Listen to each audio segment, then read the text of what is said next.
Hey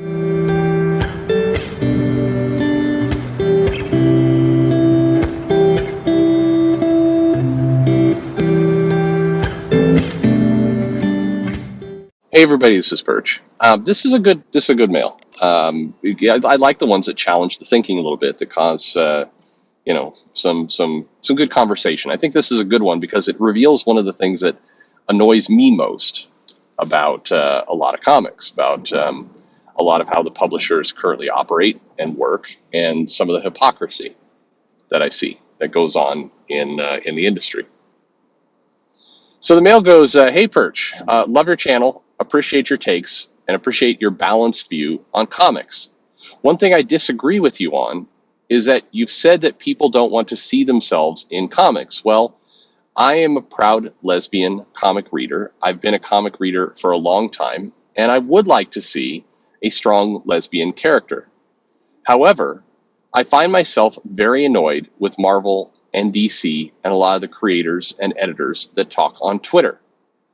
I'm annoyed with them for a different reason that I agree fully with you on. There is no serious effort to put in LGBTQ content into comics in a meaningful way. There's a lot of window dressing and a lot of fake stories that go out, but quite frankly, putting out one issue of Pride a year and vague references in a comic, or having background characters go through horrible, torturous events and then reveal that they are gay, is not what I call representation. I am not looking for every comic in Marvel to become, quote, gay. I am looking for one comic, ideally one that is not canceled after 3 or 4 months, another point I agree with you on. And I don't want the comic to be filled with gay topics. All I really want is for a comic like Spider-Man, but to be clear, not Spider-Man. He has an established character already. I want a character like Spider-Man who occasionally talks to her girlfriend who is also gay. If you read Spider-Man, you notice that it does not have constant panels of Spider-Man talking about the great sex he's having with Mary Jane. Sometimes several months can go by with no appearance of Mary Jane at all in the comic. Why can't I have that?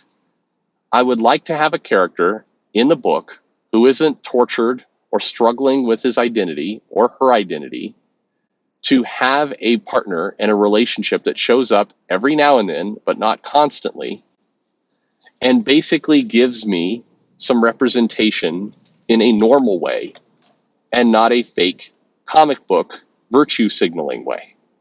What do you think about this? And there's a little bit more, but it's about something else.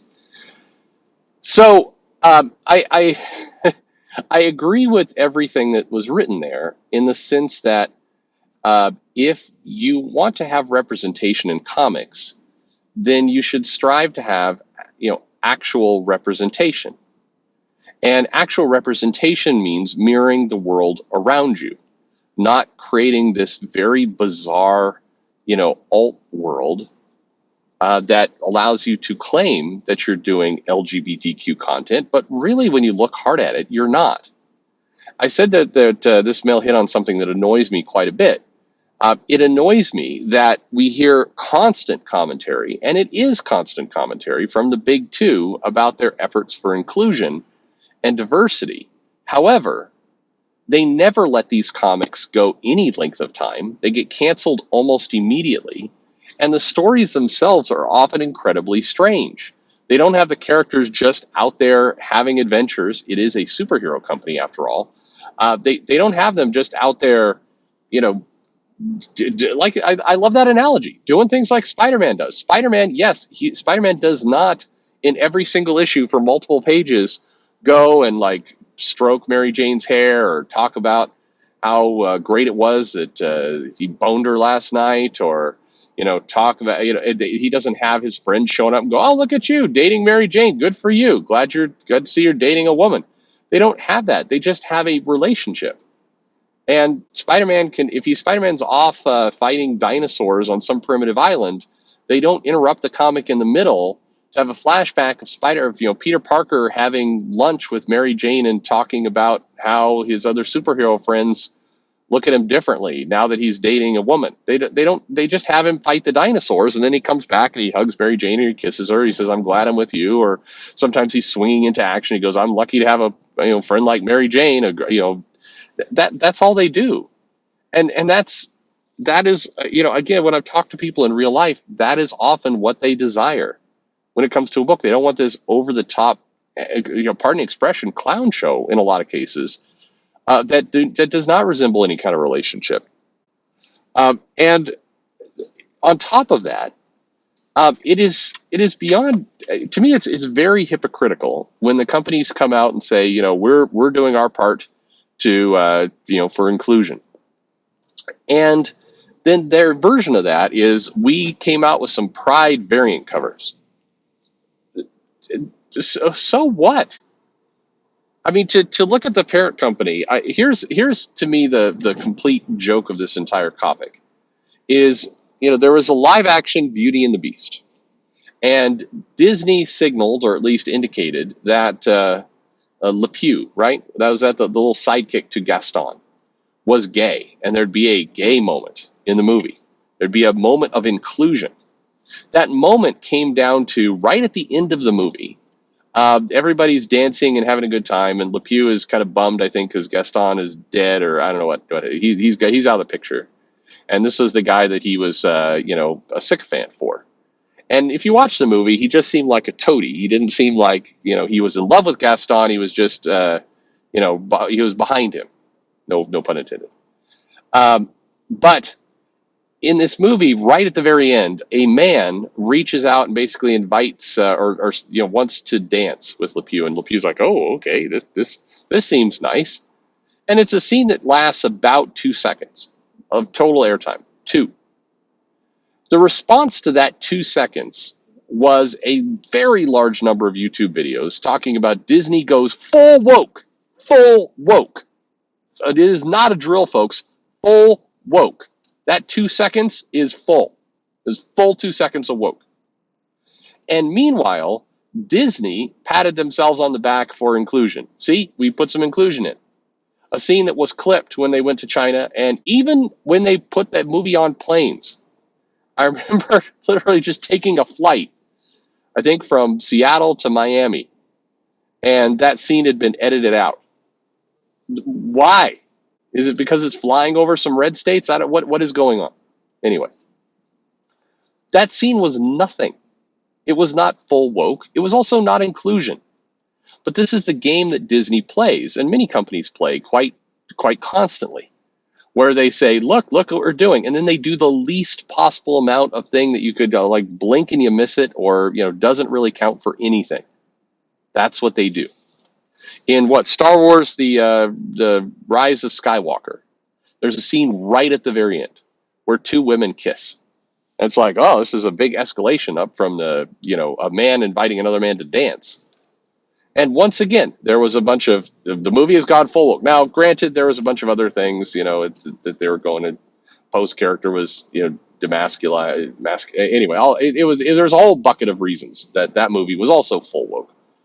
But once again, Disney, because anybody could say anything they want on YouTube, and that's fine. But the actual company that's producing this was quick to pat themselves on the back. We included inclusion. We've got inclusion in there.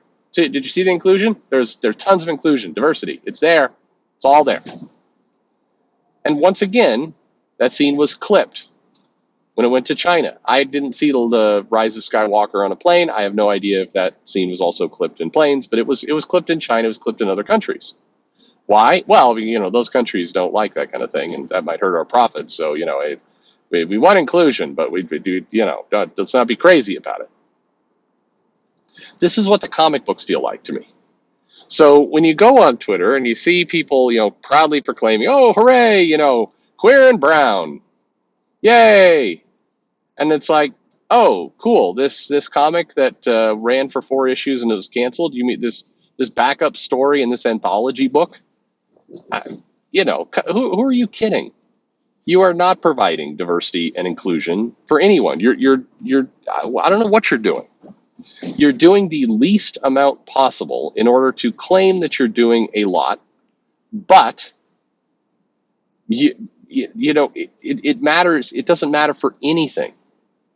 I suspect the person who wrote this, it represents a decent amount of people who would just like to see, some character, that they would like to see an LGBTQ comic from the company that says we proudly support diversity, but they can't get it because those characters are tucked away in the side, or they can't get it. Now, to be fair, Superman, son of John, or John Kent, son of Superman, is now a bisexual character that is an ongoing character, and they're putting stuff in. But then it gets to the second part of what the letter writer wrote, which is how much of that comic is now tilting toward John's relationship, as opposed to, John having adventures and getting behind this superhero. Also, and it's a topic for another time, but it is odd, just throwing it out there, that you can't just have a LGBTQ character. You can't have a queer character in comics. This is not, by the way, what I'm saying is not true. It's partially true. But there is an alarming amount of queer characters in comics whose origin story or whose background seems to include massive torture or horrors. John Kent was stranded in a volcano for much of his adolescent life, and routinely tortured by Ultraman, who would come in there and like cry at him, and just as a adult figure abuse him. Tim Drake recently came out, but they were quick to kind of bundle into that he was stressed, overworked, didn't know what was going on, lost in life, and everything else. And at least there you could say, well, he was struggling with his identity a little bit. But there's we have this background of Tim Drake suffering, again, plenty of horror. Iceman comes out because Jean Grey rips it out of his head. I don't know. I mean, it's nowhere close to 100%. But, and this is not me, I'm speculating here based on this letter, and some other people have voiced similar thoughts. Why can't you just have? I mean, there is such a thing as queer characters in the DC and Marvel universe that exist, that do not have all this baggage, that have some decent superhero kind of ability to it. I mean, hey, North Star. I mean, despite the fact that the coming out issue, seriously, not a joke, had him coming out over a baby who had AIDS and died. I mean, that was part of that issue. I'm not joking. Go look it up. It was bizarre. But North Star, at least I mean, even there, he's killed by the Hand, resurrected as a zombie. Jesus, I don't know. All the superheroes have horrors in their life, I guess. But it feels like there's some good, strong, legit heroes out there who you could do an ongoing series with, who could have adventures, and you could give people. I mean, again, this is always what I'm struck by is you're publishing 80 plus books a month, and you go out of your way as companies to talk about your efforts for diversity and inclusion. And then of those 80 books, though, you can't put out just a superhero book, which is your bread and butter, that features a queer character just doing stuff. Again, I guess John Kent, son of Superman, sort of fits that bill, as long as it's printed for. I mean, I don't know. I don't know. To me, it all feels, it's like a Disney example. It feels like, hey, we want the pats on the back for doing stuff, but the stuff we're going to do is so blink and you miss it in terms of quality, that, and also protected in such a way that, hey, if China gets mad at us, then we just kind of, we hide it. And that doesn't feel like bravery to me. I don't know. That doesn't feel like diversity and inclusion. It feels like, hey, we want the people on Twitter to be really proud of us, but we don't actually want to do anything. But funnily enough, we also are going to piss off all, the quote unquote other side in the process. So really, Nobody is happy with this. People are going to get really angry about the dancing scene in Beauty and the Beast that lasted 2 seconds. But the queer community is going to be like, this doesn't give me anything. This has no character at all of substance. And so who's what who's this for? And the answer is it's for the company to say we're very proud about all of our efforts, but your efforts suck. Do it or just go all in or don't. I don't know. Curious to get your take on this. Let me know your thoughts in the comments below. But this just all feels like window dressing to me and does not feel like any kind of serious effort. I don't know. Thanks for listening.